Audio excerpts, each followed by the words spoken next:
জাতীয় থেকে আন্তর্জাতিক, প্রান্তিক জনপদ থেকে নগর, চারপাশে ঠিক এই মুহূর্তে কি ঘটছে তা নিয়ে আজকের আয়োজনে এখন চারদিক। পুরো আয়োজন জুড়ে সঙ্গে আছে আমি মেহেদি নানি। গণমাধ্যম ও সামাজিক যোগাযোগ মাধ্যমে শেখ হাসিনার বিদ্বেষমূলক বক্তব্য প্রচারে নিষেধাজ্ঞা দিয়েছে আন্তর্জাতিক অপরাধ ট্রাইব্যুনাল। ট্রাইব্যুনালের প্রসিকিউশন টিম এই আবেদন করেছিল।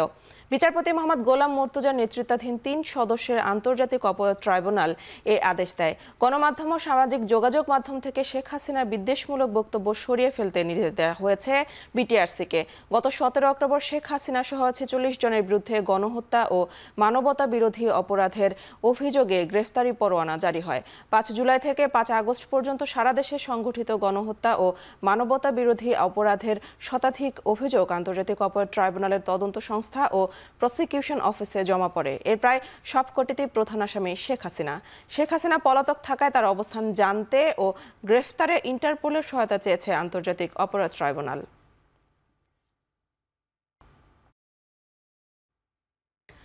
মামলায় নাম থাকলেও তদন্ত ছাড়া কাউকে গ্রেফতার করা হবে না বলে জানিয়েছেন পুলিশের মহাপরিদর্শক বাহারুল আলম। সকালে পুলিশ হেডকোয়ার্টার্সে প্রেস ব্রিফিংয়ে তিনি বলেন, ছাত্র জনতার আন্দোলন দমনে হত্যাকাণ্ডের সাথে জড়িত পুলিশ সদস্যের বিচার করা হবে। অনেকের নামে তো মামলা হয়েছে তো, এবং অনেকে তো অ্যারেস্টও হয়েছে। এখন মামলা যাদের নামে হয়েছে প্রত্যেকেই যে বিপক্ষে ছিল এটা কিন্তু মামলা হয়েছে বলেই আমরা বলবো না যতক্ষণ পর্যন্ত তদন্ত এটা না আসবে। সেজন্য আপনারা খেয়াল করেছেন সাধারণ মানুষ যেরকম আসামি হিসেবে থাকার ফলেই আমরা যে গ্রেপ্তার করছি না, অ্যাট দ্য সেম টাইম পুলিশও যদি আসামি হিসেবে দেওয়া হয়ে থাকে প্রত্যেককেই আমরা কিন্তু গ্রেপ্তার করছি না। বহুল আলোচিত তত্ত্বাবধায়ক সরকার ব্যবস্থা বিলোপ সহ বেশ কিছু বিষয় আনার সংবিধানের ৫ম সংশোধনী বাতিল চেয়ে করা রিটের রায় আগামী ১৭ ডিসেম্বর দিন নির্ধারণ করেছেন হাইকোর্ট। ওই দিন সংক্ষিপ্ত রায় ঘোষণা করা হবে। এই রায়ে দেশের গণতন্ত্রের স্বার্থে তত্ত্বাবধায়ক সরকার ফিরে আসবে বলে আশা আইনজীবীদের।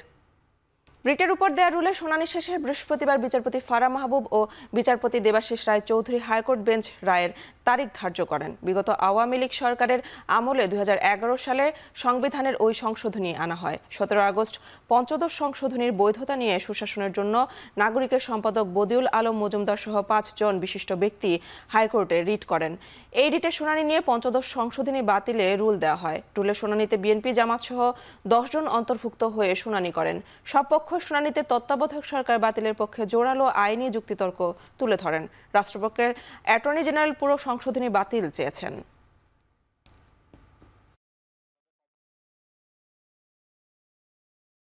পঞ্চদশ সংশোধনীকে চ্যালেঞ্জ করে যে রিট পিটিশন করা হয়েছে তা দীর্ঘদিন ধরে শুনানি হয়েছে।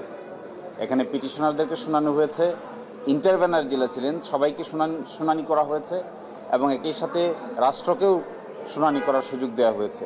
আজকে মাননীয় আদালত সবকিছু বিবেচনা করে ১৭ই ডিসেম্বর ২০২৪ এই মামলার সংক্ষিপ্ত রায় ঘোষণা করবেন মর্মে আজকে আদেশ দিয়েছেন।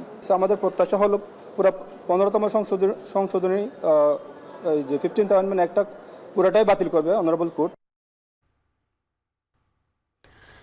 জাতীয় ঐক্য প্রতিষ্ঠা আজ বিকেলে ধর্মীয় সংগঠনগুলোর সাথে বৈঠকে বসবেন প্রধান উপদেষ্টা ডক্টর মোহাম্মদ ইউনূস। বৈঠক হবে হেয়ার রোডের ফরেন সার্ভিস একাডেমিতে। ভারতের অপপ্রচার ও সহকারী হাই কমিশনে হামলার পর অন্তর্বর্তী সরকার প্রধান উপদেষ্টা ডক্টর ইউনূস জাতীয় ঐক্যের ডাকের প্রেক্ষিতে প্রথমে বৈষম্য বিরোধী ছাত্র সংগঠন ও জাতীয় নাগরিক কমিটির সাথে বৈঠক করেন। পরবর্তীতে বুধবার বিকেলে বৈঠক করেন রাজনৈতিক দলগুলোর সাথে। এ বৈঠক থেকেই আসে জাতীয় ঐক্যের ঘোষণা। এরই ধারাবাহিকতায় বিকেলে ধর্মীয় নেতাদের সাথে বৈঠক করবেন প্রধান উপদেষ্টা।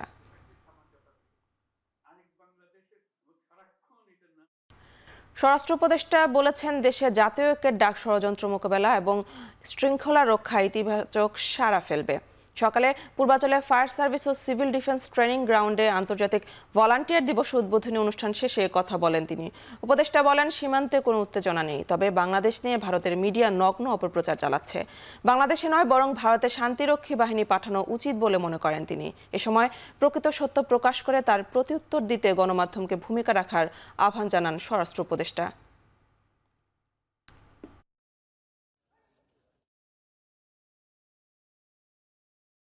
আমরা যেসব সব একসাথে হব সেসব ডেফিনেটলি এটা একটা ইতিবাচক প্রভাব পড়ে। কোনো সমস্যা আমরা সবাই একসাথে কাজ করব, সবাই একসাথে এইটার প্রতিবাদ করব। এটা তো খুবই ভালো দিক, কোনো ধরনের উদ্বেগজনক আশঙ্কা নেই, কোনো যুদ্ধ ওরা বাদ যুদ্ধ করে যাচ্ছে। আপনারা এটার প্রতিবাদ করবেন এবং আপনারা যে সত্যি ঘটনাটা আপনারা প্রকাশ করবেন। আরও বাড়ল খাবার খরচ ও জীবন ধারণের ব্যয়। নভেম্বরের সার্বিক মূল্যস্ফীতি দাঁড়িয়েছে 11.38%, যা গত অক্টোবরেও ছিল 11% কম। আর খাদ্য মূল্যস্ফীতিও বেড়ে দাঁড়িয়েছে 13.80%। বৃহস্পতিবার বাংলাদেশ পরিসংখ্যান ব্যুরো থেকে তথ্য জানানো হয়। এতে দেখা যায় গত 4 মাসে সর্বোচ্চ মূল্যস্ফীতি হয়েছে নভেম্বরে। এর আগে চলতি বছর জুলাইয়ে রাজনৈতিক অস্থিরতায় মূল্যস্ফীতি 11.66% পৌঁছায়। অন্তর্বর্তী সরকার গঠনের পর আগস্ট থেকে আবারও কমে আসতে শুরু করে মূল্যস্ফীতি। সেপ্টেম্বরে 10%-এর নিচে নামলেও আবারও ধারাবাহিকভাবে মূল্যস্ফীতি বেড়ে চলেছে।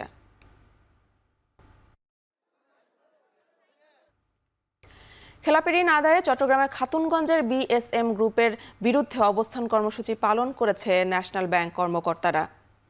বৃহস্পতিবার সকালে খাতুনগঞ্জের এই ভোগপণ্য আমদানিকারক প্রতিষ্ঠানের সামনে অবস্থান নেয় ব্যাংকটির কর্মকর্তারা। এ সময় তারা দাবি করেন, দীর্ঘদিন পার হলেও বিএসএম গ্রুপ ন্যাশনাল ব্যাংক থেকে নেওয়া 400 কোটি টাকার ঋণ পরিশোধ করেনি। এছাড়া গ্রুপের অন্য দুটি প্রতিষ্ঠান মেসার্স মাসুদ ব্রাদার্সের 220 কোটি টাকা ও রুবি ফুড প্রোডাক্টসের কাছে 180 কোটি টাকাও অনাদায়ী রয়েছে। নানাভাবে চেষ্টা করে খেলাপি ঋণ আদায় করা সম্ভব হচ্ছে না। সবশেষ তাদের বিরুদ্ধে আইনগত ব্যবস্থা ও সামাজিক প্রতিরোধ গড়ে তুলতে ব্যাংকটির কর্মকর্তারা কর্মসূচি পালন করছে। বিএসএম গ্রুপ ন্যাশনাল গ্রুপের শীর্ষ 10 ঋণ খেলাপির একটি। চট্টগ্রামের আলোচিত আইনজীবী সাইফুল ইসলাম আলিফ হত্যা মামলার প্রধান আসামি চন্দনকে গ্রেফতার করেছে পুলিশ। তাকে ভৈরব থেকে চট্টগ্রামে নেওয়া হচ্ছে। বুধবার রাতে কিশোরগঞ্জের ভৈরব রেল স্টেশন থেকে তাকে গ্রেফতার করা হয়। ভৈরব থানার ওসি শাহিন মিয়া জানান, তথ্য প্রযুক্তির সহায়তায় প্রথমে তার অবস্থান শনাক্ত করা হয়। সে চট্টগ্রাম থেকে ট্রেনে ভৈরব গিয়ে স্টেশনে ঘোরাঘুরি করছিল। রাতে তার শ্বশুরবাড়ি মেথরপট্টিতে যাওয়ার কথা ছিল। চন্দন চট্টগ্রামের বান্ডেল রোডের সেবক কলোনির মেথরপট্টি এলাকার বাসিন্দা। এ ঘটনায় 31 জনের নাম উল্লেখ সহ অজ্ঞাত 10 থেকে 15 জনকে আসামি করে মামলা হয়। এখন পর্যন্ত 40 জনকে গ্রেফতার করা হয়েছে।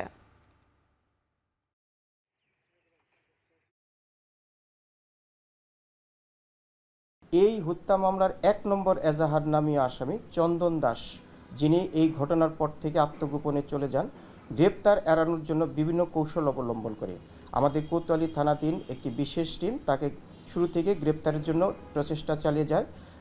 গত রাত আনুমানিক 12টার দিকে ভৈরব থানা এলাকার মেথরপট্টি থেকে আমাদের চট্টগ্রাম মেট্রোপলিটন পুলিশের একটি টিম এবং ভৈরব থানা পুলিশের একটি টিম যৌথভাবে প্রচেষ্টা চালিয়ে তাকে তার শ্বশুরবাড়ি এলাকা থেকে এই চন্দন দাসকে গ্রেপ্তার করা সম্ভব হয়।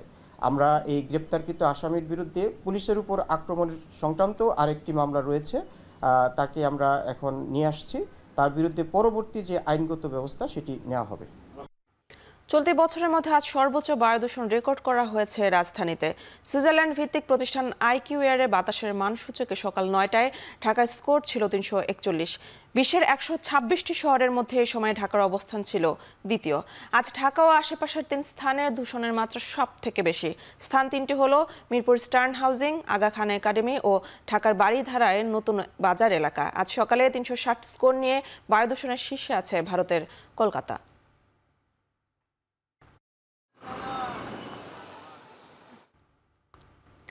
পার্লামেন্টের নিম্নকক্ষে অনাস্থা ভোটে হেরে বিদায় নিচ্ছেন ফ্রান্সের প্রধানমন্ত্রী মিশেল বার্নিয়ার। মাত্র 3 মাস সরকার প্রধানের পদে নিয়োগ পেয়েছিলেন তিনি। ফ্রান্সের রাজনৈতিক অচলাবস্থা চলছিল বেশ কিছুদিন ধরেই। দেশের পরবর্তী জাতীয় বাজেট পাশ করানো নিয়ে চাপে ছিল মিশেল বার্নিয়ার সরকার। সংকট আরও জটিল হয়ে উঠলে এক পর্যায়ে সরকারের বিরুদ্ধে পার্লামেন্টে অনাস্থা প্রস্তাব তোলেন বিরোধী আইন প্রণেতারা।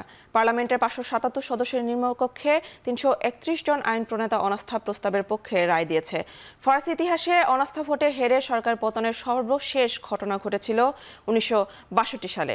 গত সেপ্টেম্বরে দেশটির প্রধানমন্ত্রীর পদে 73 বছর বয়সী মিশেল বার্নিয়ারকে বসিয়েছিলেন প্রেসিডেন্ট এমানুয়েল ম্যাক্রো।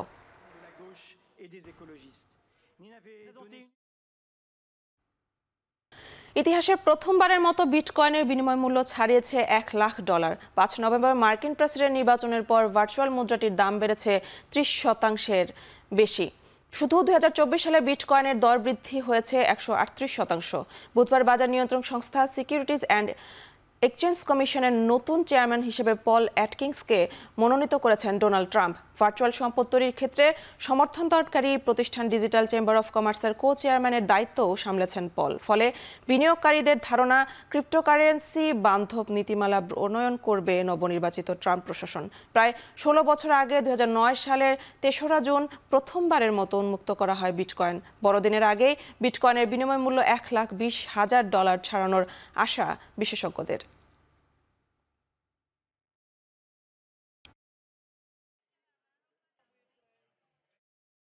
শেষ করছে এখন চারদিক। এখন টেলিভিশন ওয়েবসাইটে দেখতে ভিজিট করুন www.এখন.tv। এছাড়া ফেসবুকে দেখতে ভিজিট করুন facebook.com/tv.এখন এবং ইউটিউবে দেখতে ভিজিট করুন youtube.com/c/এখন tv।